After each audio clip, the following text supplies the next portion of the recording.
चंद्रकला नीति की बातें सुनकर चौंक गई थी। उसे अब नीति की बातों पर भरोसा हो चुका था और ये डर भी उसके सामने आ खड़ा हुआ था कि जितेंद्र की आत्मा अब कभी भी यहाँ आ सकती है और उसके पहले ही उसे मालती को मुक्त करना होगा, क्योंकि अगर मालती को ये पता चल गया कि इन लोगों ने जितेंद्र की भी हत्या की है तो फिर मालती को रोक पाना असंभव हो जाएगा। पर वो करे क्या, ये उसे समझ नहीं आ रहा था, क्योंकि बारिश रुकने की बजाय और गहरी होती जा रही थी और ऊपर से नीति, वो इन सबके बीच नीति को यहाँ रोकने का जोखिम नहीं ले सकती थी। तभी इस घनघोर बारिश और अंधियारी रात में एक रोशनी दिखाई दी, लालटेन की रोशनी। चंद्रकला ने देखा कि दूर से लालटेन लिए हुए दाई अम्मा आ रही थी और चंद्रकला की जान में जान आई। दाई अम्मा नजदीक आई और नीति से कहा, नीति बेटा, तुम यहाँ कैसे आई? हम सब कितना परेशान हो गए थे। माफ करना चंद्रकला, पता नहीं नीति यहाँ कैसे आ गई। दाई अम्मा ने चंद्रकला से माफी मांगते हुए कहा, कोई बात नहीं दाई अम्मा, अभी आप इसे यहाँ से ले जाइए, इसका यहाँ रहना बिल्कुल सुरक्षित नहीं है। चंद्रकला ने दाई अम्मा से कहा और अपने घुटनों पर बैठकर नीति को समझाते हुए कहा, बेटा, मैं जल्दी ही घर आ जाऊंगी, पर जब तक मैं घर नहीं आ जाती तब तक दाई अम्मा के साथ ही रहना, कहीं मत जाना। नीति ने हाँ में सिर हिलाया। चंद्रकला ने नीति का माथा चूमा और दाई अम्मा और नीति वहां से चले गए। चंद्रकला ने एक पल के लिए राहत की सांस जरूर ली थी, पर उसकी धड़कनें अब बढ़ चुकी थी। उसने ऊपर आसमान की तरफ देखा और ऊपर एक भी बादल नहीं था, पर फिर भी बारिश अपने जोरों पर थी। चंद्रकला अब दौड़कर वापस अंदर गई। चंद्रकला को देखते ही यामिनी उस पर गुस्सा हो गई। चंद्रकला, तुम कहाँ चली गई थी? हमारे पास समय नहीं है और तुम कुछ करो चंद्रकला, अगर ये बारिश सुबह तक ऐसी ही चली तो सब खत्म हो जाएगा। इस पर चंद्रकला ने दबी आवाज में कहा कि अब हमारे पास सुबह तक का भी समय नहीं है। यामिनी और योगेंद्र ने एक दूसरे की तरफ देखा और यामिनी ने चंद्रकला से पूछा, क्या मतलब, कहना क्या चाहती हो? चंद्रकला ने पीछे पड़ी बोतल की तरफ देखा और यामिनी योगेंद्र के नजदीक आकर धीरे से कान में कहा, जितेंद्र की आत्मा कभी भी यहाँ आ सकती है। इतना सुनते ही यामिनी और योगेंद्र की आंखें फटी की फटी रह गई। क्या क्या कहा तुमने? नहीं, ऐसा नहीं हो सकता चंद्रकला, ऐसा होना ही नहीं चाहिए। अगर ऐसा हो गया तो हम में से कोई नहीं बचेगा चंद्रकला, कुछ करो, कुछ सोचो। परेशान यामिनी ने अपना सर पकड़ लिया और चंद्रकला से विनती करने लगी। चंद्रकला भी अपने दिमाग के घोड़े दौड़ाने लगी और सोचने लगी कि क्या किया जा सकता है। तभी एकाएक उसे याद आया कि जब उसे प्रतिष्ठि यज्ञ करना था तब भी ऐसे ही जोरों की बारिश हुई थी। उसे रोकने के लिए उस किताब में एक उपाय था और उससे बारिश रुक गई थी। पर चंद्रकला ये भी जानती थी कि इस विधि का इस्तेमाल वो पहले एक बार कर चुकी है। दोबारा उस विधि का इस्तेमाल करना बहुत खतरनाक हो सकता है। इसका साफ मतलब ये था कि सारी काली शक्तियों से दुश्मनी मोल लेना, लेकिन ये तो वो पहले ही कर चुकी है और वैसे भी इस वक्त चंद्रकला के पास इसके अलावा कोई दूसरा उपाय नहीं था। चंद्रकला ज्यादा समय न गवाते हुए दौड़कर सामग्री वाले थैले के पास गई और उसमें से कुछ सामग्री निकाली, उसे मुट्ठी में बंद किया और उस पे मंत्रोच्चार करने लगी और जोर के झटके के साथ उस सामग्री को चिता पर स्वाहित कर दिया और एक ही झटके में उस चिता में आग लग गई और देखते ही देखते शमशान घाट के अंदर बारिश बिल्कुल थम गई। ऐसा सूखा पड़ गया मानो यहाँ बारिश ही नहीं हुई थी। चंद्रकला की ये शक्तियां देखकर यामिनी और योगेंद्र ने भी दांतों तले उंगलियां दबा ली थी। ये सब उनके लिए अचंभित करने जैसा था। कैसे चंद्रकला ने होती हुई बारिश को रोक दिया और बीच बारिश में उसने चिता में आग लगा दी।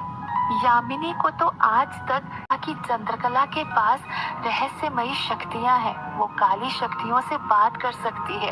इन सब पर आज तक यामिनी को कभी भी विश्वास नहीं हुआ था, पर आज अपनी आंखों से देखने के बाद यामिनी को भी विश्वास हो गया था कि कुछ न कुछ शक्तियां तो जरूर है चंद्रकला के पास। और ठीक ही कहा था पत्थरभुज बाबा ने कि चंद्रकला को कभी भी कमजोर समझने की भूल मत करना। चंद्रकला ने ये विधि इस्तेमाल कर तो ली थी, पर वो जानती थी कि इसका असर सिर्फ यहीं तक नहीं होगा, बल्कि दूर दराज काली शक्तियों की दुनिया में भी इसका असर होगा। और वही हो रहा था। अंगुना की दुनिया में एक बार फिर त्राहिमाम मच गया था। कुछ काले साए हवा में उड़ते ही भस्म हो रहे थे और अंगुना का गुस्सा 7वें आसमान पर था। वो चिल्ला चिल्ला के कह रही थी, चंद्रकला चंद्रकला, आखिर तुम क्यों इस किताब का इस्तेमाल बार बार कर रही हो? लगता है तुम्हारा अंत अब नजदीक आ गया है। तभी कुछ अधजले काले साए अपनी जान की गुहार लगाते हुए अंगुना के आगे से निकलते हैं। हमें बचाओ अंगुना, हमें बचाओ। अंगुना ये सब देखकर चिंतित हो जाती है। कटीली, कहाँ हो तुम? जल्दी कुछ करो, रोको इस चंद्रकला को। अंगुना चिल्लाते हुए कहती है, पर कटीली भी करे तो करे क्या? पहले तो वो उस पत्थर को नहीं हटा पा रही थी, और अब जब से चंद्रकला ने उस विधि का इस्तेमाल किया है, तब से माधव का शरीर लाल पड़ने लगा था। कटीली को अब ये डर सताने लगा था कि कहीं माधव का शरीर भस्म ना हो जाए, क्योंकि कटीली में तो इतनी शक्तियां थी कि वो भस्म नहीं हो सकती थी, पर माधव का शरीर मनुष्य का शरीर था, तो वो भस्म हो ही सकता था। और कटीली ये भी जानती थी कि अगर माधव का शरीर भस्म हो गया तो सारा खेल खत्म हो जाएगा। मजबूरन उसे कुछ देर के लिए माधव का शरीर छोड़ना पड़ा। जैसे ही कटीली ने माधव का शरीर छोड़ा, माधव का शरीर सफेद पड़ गया और वहीं जमीन पर गिर पड़ा। और कटीली इस विधि का असर कम होने का इंतजार करने लगी। चंद्रकला भी खड़े खड़े इंतजार ही कर रही थी।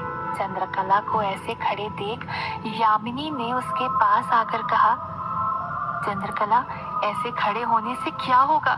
चिता को आग लग चुकी है, अब जल्दी से नारायण बलि का काम शुरू करो और खत्म करो मालती का किस्सा हमेशा हमेशा के लिए।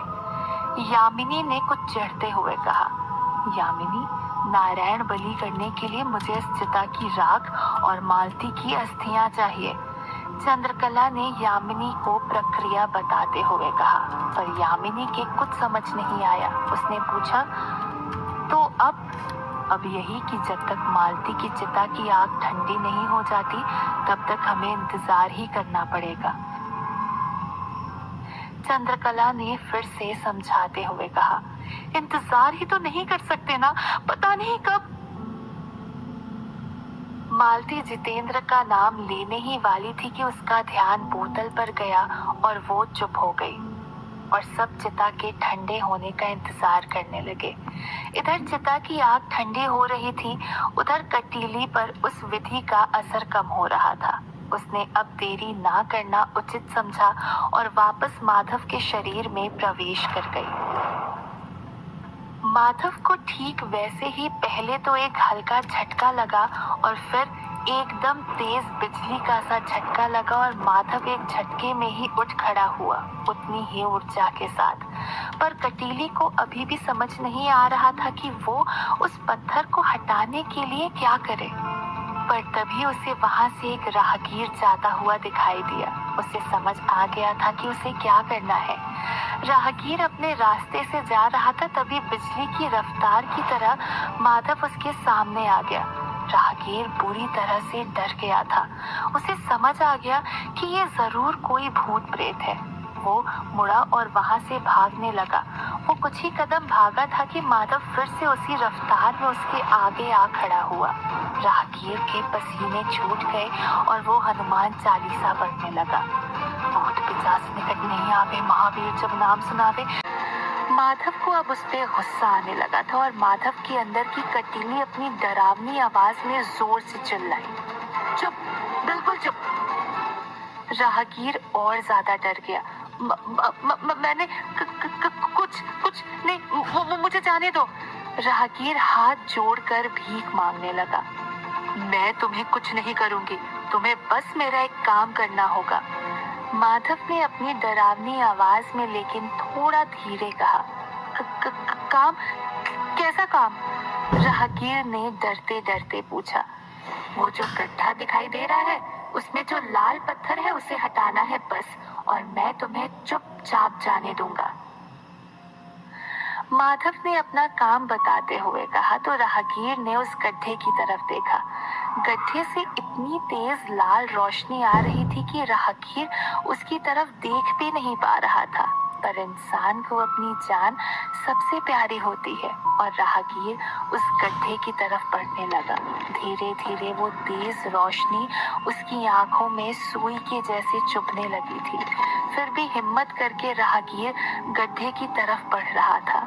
पर जैसे ही वो गड्ढे तक पहुंचा और पत्थर उठाने के लिए हाथ डाला, उसे जितेंद्र का कंकाल दिखाई दिया और जोर से उसकी चीख निकल गई।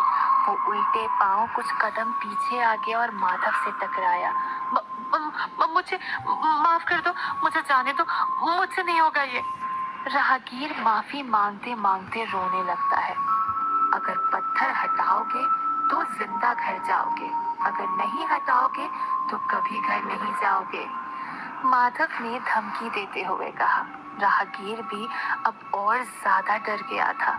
उसके पास अब दूसरा कोई चारा नहीं था।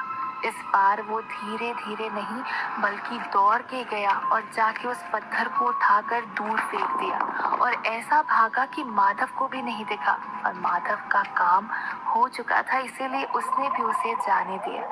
लेकिन जैसे ही वो पत्थर दूर जंगल में जाकर गिरा, कटीली की खुशी का कोई ठिकाना नहीं था। कटीली जोर जोर से हंसने लगी। उसकी डरावनी हंसी अब चारों तरफ जंगल में गूंज रही थी।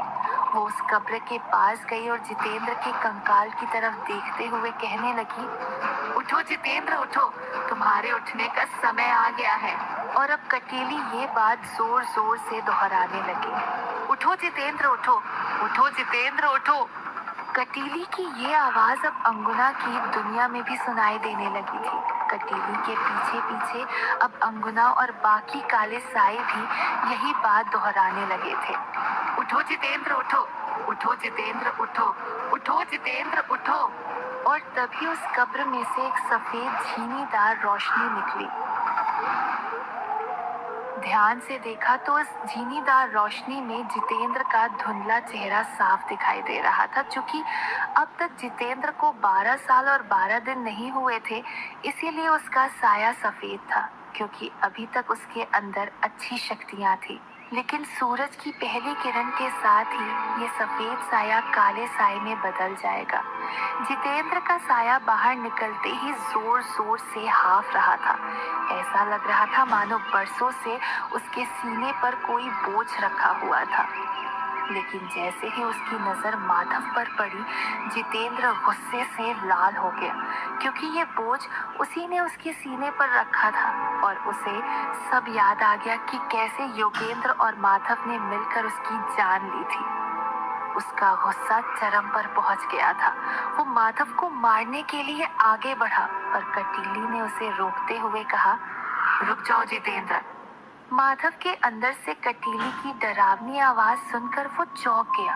कटीली ने अपनी बात जारी रखते हुए कहा, रुक जाओ, जिसे तुम मारना चाहते हो उसे हम पहले ही मार चुके हैं। तुम्हारा इंतकाम हम ले चुके हैं। इस पर उसने गुस्से में पूछा, तो फिर मुझे जगाया क्यों? कटीली ने इसका जवाब देते हुए जितेंद्र से कहा, इससे भी जरूरी काम के लिए। जितेंद्र कुछ समझ नहीं पाया। काम? कैसा काम? तुम्हारी प्रेमिका मालती की मौत का इंतकाम, कटीली ने जवाब दिया। मालती की मौत? जितेंद्र की आंखें फटी की फटी रह गई। हाँ, मालती की मौत। इन लोगों ने तुम्हारी हत्या के पहले मालती की भी जान ले ली थी। जितेंद्र गुस्से में आग बबूला हो चुका था। और आज उसको छल से आजाद करना चाहते हैं। कटीली की बात सुनते ही जितेंद्र और गुस्से में आ गया। नहीं, मैं ऐसा नहीं होने दूंगा, किसी को जिंदा नहीं छोड़ूंगा मैं, जितेंद्र ने चिल्लाते हुए कहा। तो इससे पहले कि वो तुम्हारी मालती को आजाद कर दे, जाओ और रोक लो उन्हें। शमशान घाट में उसकी अंतिम क्रिया की पूजाएं चल रही हैं। कटीली से इतना सुनते ही जितेंद्र एक पल के लिए भी वहां नहीं रुका और गुस्से में निकल गया वहां से। और हवाओं में फिर से एक बार कटीली की हंसी गूंजने लगी। ये सब होते होते सुबह के 5 बजने वाले थे। बस अब थोड़ा ही समय बचा था सवेरा होने में। शमशान घाट में हवन कुंड तैयार हो चुका था और नारायण बलि की पूजा भी शुरू हो चुकी थी। एक हांडी में चिता की राख रखी हुई थी और दूसरी हांडी में मालती की अस्थियां, जिसे ऊपर से लाल कपड़े से बांधा हुआ था। चंद्रकला मंत्रोच्चार कर रही थी और सामने उसके यामिनी, योगेंद्र और दोनों पहलवान बैठे हुए थे। हर एक मंत्रोच्चार के बाद यामिनी और योगेंद्र एक आहुति घी से दे रहे थे और एक आहुति चिता की राख की दे रहे थे। धीरे धीरे हांडी में से चिता की राख खत्म होने को थी और नारायण बलि की पूजा भी समाप्त होने को थी। चंद्रकला ने आखिरी की राख अपने हाथ में ली और मुट्ठी बंद की और कुछ मंत्रोच्चार करके उसे हवन कुंड में स्वाहित कर दिया और हवन कुंड से तेज आग की लपटें खुले आसमान की तरफ उठी। आखिर मालती को मुक्त करने का समय आ गया था। चंद्रकला ने वो कांच की शीशी हाथ में ली और उसके कान में कहने लगी, मालती, अब समय आ गया है तुम्हें मोक्ष दिलाने का। मैं ये बोतल खोलने वाली हूँ और तुम इस हवन कुंड की अग्नि में प्रवेश हो जाना और तुम मुक्त हो जाओगी हमेशा हमेशा के लिए। इतना कह के चंद्रकला ने बोतल का ढक्कन खोला और उसे अग्नि के पास ले गई। जैसे ही मालती अग्नि में प्रवेश करने वाली थी, एक हवा का तेज झोंका आया और हवन कुंड की अग्नि बुझ गई। ये देखकर सब लोग चौंक गए और तभी एक आवाज आई, रुक जाओ मालती। ये आवाज जितेंद्र की थी। जितेंद्र की आवाज सुनते ही मालती हवन कुंड में जाने की बजाय खुले आसमान में उड़ गई। ये देखकर चंद्रकला की आंखें फटी की फटी रह गई। क्या चंद्रकला मालती और जितेंद्र को दोनों को मुक्त करने के लिए मना पाएगी या उसके पहले सुबह हो जाएगी और दोनों काली शक्तियों में बदल जाएंगे? और अगर काली शक्तियों में बदल गए तो कैसे चंद्रकला खुद की और बाकी सबकी जान बचाएगी?